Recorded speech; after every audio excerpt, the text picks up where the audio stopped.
Ito, karating natin dito sa lugar na titingnan natin. Ito yung listing realtor. Kung makikita nyo, medyo maganda-ganda. At saka, mas nag-request pero nag-comment na mga luma yung bahay na binibisita namin. Kaya this time, ito, fairly brand new. At tingnan natin yan kung ano yung nasa loob. So, welcome sa 237 Walden Parade Southeast. Walden So, malapit-lapit sa area namin. At eto, mapapasok pa lang. Tingnan niyo yung mga itsura nung walkthrough. May magandang nakasetup na lalagyanan ng gamit dito. At kung pupunta dito, may storage na closet. So, habang papasok tayo dito, ginigil tayo ng magandang salas. Nakikita nyo, yung may-ari nito, ang ganda ng taste sa mga furniture designs, tinanong namin. At binanggit nila na sila talaga ang pumili ng lahat na nandito sa bahay na to. Hindi to stage. Kaya designer furnitures talaga ang mga pinili nila. Talagang wood finish. At maganda yung dating. Kaya kung lilipat tayo dito, makikita niyo naman is yung kainan. Open na concept talaga siya. Talagang homey yung dating. At again, mga features talaga mga designers, di ba? So, punta tayo dito ngayon. At dito naman makikita natin ang magandang kitchen. May magandang quartz island tayo dito. At yung layout niya talagang, dahil isa sa mga paborito namin na kulay, kung nakita niyo yung previous video namin is halos kaparehas nung dating bahay namin is white. Kasi parang nagiging bright yung space, di ba? So, at dito naman, paborito ni Molly is may gas range siya. Nandito yung exhaust din, lahat-lahat integrated na sa isang unit, di ba? So, at ito naman, marami mga lalagyanan, mga cupboards, di ba? Tapos, talagang napakaganda nung layout niya. Hindi lang sa maganda yung layout, yung mga color choices na pinili nila talaga. Hindi ko alam kung anong kulay ba ito. Baka may nakakalam dyan, mag-comment kayo down below. Pero maganda yung color tone combination siya, warm talaga. At talagang homey yung dating na itong bahay na ito. Tapos dito, pagpunta natin dito, may kasamang stainless steel na refrigerator, may mga water dispenser na, may ice at lahat-lahat. So, yan. Overall, ano sa tingin nyo? Napakaganda talaga na itong lugar, di ba? At I think adequately priced na talaga siya. At malamang negotiable naman yung price. Always welcome kayo na makipag-usap sa realtor kasi may mga interested dyan. Pero punta muna tayo dito ngayon. Tignan lang natin kung ano yung nandito. Which is... So, dito pala located yung washer and dryer nila, which is stocked. Very accessible yung washer and dryer nila, and very convenient. Kasi kung halimbawa nagluluto kayo, pwedeng ma-under tong washer and dryer at pwede nyo matingnan-tingnan, mag-load kayo, tanggalin nyo. Ito naman, papunta yan sa labas, kaya mamaya na lang natin puntahan yan. Pero, pag galing nyo sa labas, makikita nyo may closet ulit dito na pwedeng ilagay yung mga gamit nyo. So, next is, punta tayo dito. So, heto pala yung pantry nila. So, punta muna tayo doon. Sa tingin ko, dito naman siguro yung basement kasi pababa, di ba? So,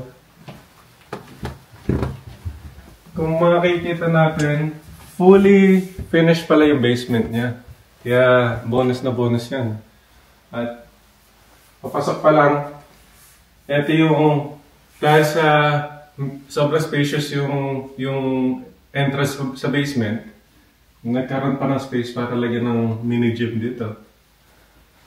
At kung pupunta naman tayo dito, magigigirit tayo ng 3-piece na banyo. 2015 itong bahay na to, pero kung titignan nyo, parang halos brand new home siya. Makikita nyo to, may stand-up shower dito, at upgraded fixtures as well. single sink. Oh, parang may bitat pa yung washroom, di ba? So next, yun lang ang sasabihin namin. Tuwing house tour, hindi namin talaga alam kung ano yung layout ng bahay. Kaya pasensya kayo kung medyo nangangapa kami. Pero yung next na tour naman na pupuntahan natin is utility pala. Medyo malaki siya, kaya maraming space na pwedeng lagyan yung mga storage. Pero huwag na tayo pumasok dyan dahil yun nga, maraming mga personal items pa dyan. Kaya na lang natin.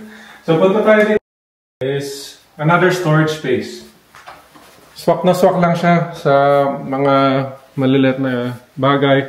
Located siya under doon sa hagdanan, kaya parang convenient yung location niya. At least na ma-maximize yung space dito sa basement. Pupunta naman tayo dito is may isang room, one room. Nicely laid out, good size. Nakikita nyo medyo malawak yung lalagyanan. May enough space pa na magawa ng office. Tapos, napakalaki na itong closet. Diba? Katatapos lang natin dito sa basement. Maganda rin yung pagkagawa. Nakita nyo, upgraded yung flooring. Tapos yung mga pintura. Talagang yung bahay mukhang bago pa.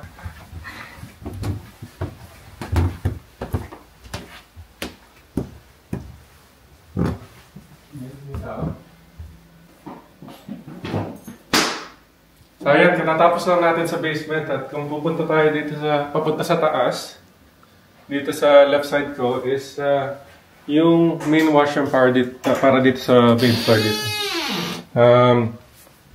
Two-piece washroom siya. May bidet din. O yun, so punta na tayo dito. Kung makikita niyo habang papapakit tayo, lahat talaga mga wood finish yung mga accent na itong bahay na to. So, punta muna tayo dito sa left side, which is yung master bedroom. Again, nicely designed. Ewan pa lang, para sa amin, mukhang okay yung mga furniture choices nila at lahat-lahat dito sa bahay na to. Pero, everyone has their own preference, di ba? Kaya, enough for mukhang queen size to, itong ano na to, itong kama. Sa mga magiging swerte na makuha itong bahay na to, pwedeng gayahin nyo itong ganitong layout. Lagyan nyo lang ang dresser dito, patungan yung TV. Parang okay na okay yung flow niya, di ba? So, punta naman tayo dito at kung pupunta, sisilip naman. May 4-piece na toilet dito. May bathtub, may showeran, tapos may toilet bowl. Ito yung bonus madalas pag tumitingin sa bahay is, in this case, may double sink, di ba? So, double sink, nicely convenient siya na meron ganyan na feature dito sa master bedroom. At ngayon, dito naman, isa sa mga paborito ni Molly is walk-in closet. Spacious siya, maraming pwedeng ilagay, at malamang may mga custom shelving din siya, kaya madaling i-organize yung mga damit niya. So again, medyo spacious tong room na to dahil kasi may space pa nga para lagyan ng bangkito dito. Para kung halimbawa nag-a-size kayo sa lalagyan ng upuan na naman, may space pa dito. Baka nga pwede pa lagyan ng maliit na office dito kung sakali man.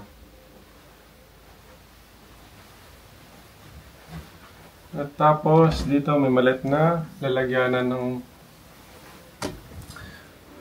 mga linen. Ito naman, may isa pang washroom. So yung washroom na to is a 4-piece din. Ito naman dito. So yung bahay na to, 4 bedrooms pala kasi yung isa sa baba at ngayon nandito tayo sa main floor, sa taas.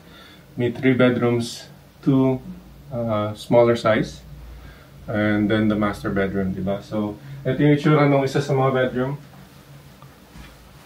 Kung nakikita niyo naman yung tama ng araw, maganda yung tama, kaya parating maliwanag dito, malamang. Yeah, warm pagka winter. Itong papaling tayo dito, may sarili siyang closet. Hindi na natin bubuksan dahil kasi may mga gamit pala nung may-ari. So, punta tayo dito ngayon, which is the last bedroom. So, halos similar yung dalawang side. May closet, maganda yung space, maganda rin yung tama ng araw. Kaya, overall, for a 2015 house, parang halos brand new home talaga siya.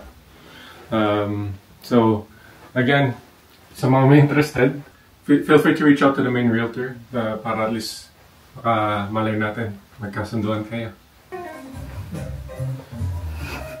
Kung kinuha ko muna yung sapatos, punta tayo sa garahe, hindi pa natin nakikita eh. So, ayun. Nandito tayo sa backyard at may kasama siyang standard size na deck. So, hindi na tayo pupunta dyan. So, may double garage siya. Tapos, yun nga, may standard size na patio deck dito. Tapos, may enough space pa na green space na pwedeng gawin niyo yung mga gusto niyo gawin. Para sa akin, malamang magkakaroon ng planters dyan. Pero, yeah. Overall, maganda tong itsura ng bahay kasi yung structure din, yung design niya, medyo may pagka-unique. Hindi siya parang cookie cutter na regular na bahay.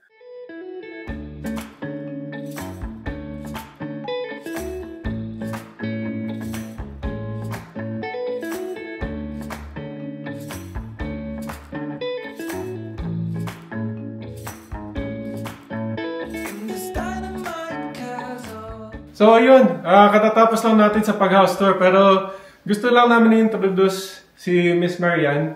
Dahil kasi siya yung main listing realtor para dito sa property na to. Kaya, so kung interesado kayo na may mga questions o naman, siya yung main contact. So, Miss Marian, baka pwede mo i-share yung, yung mga contact details mo para ma-contact ka.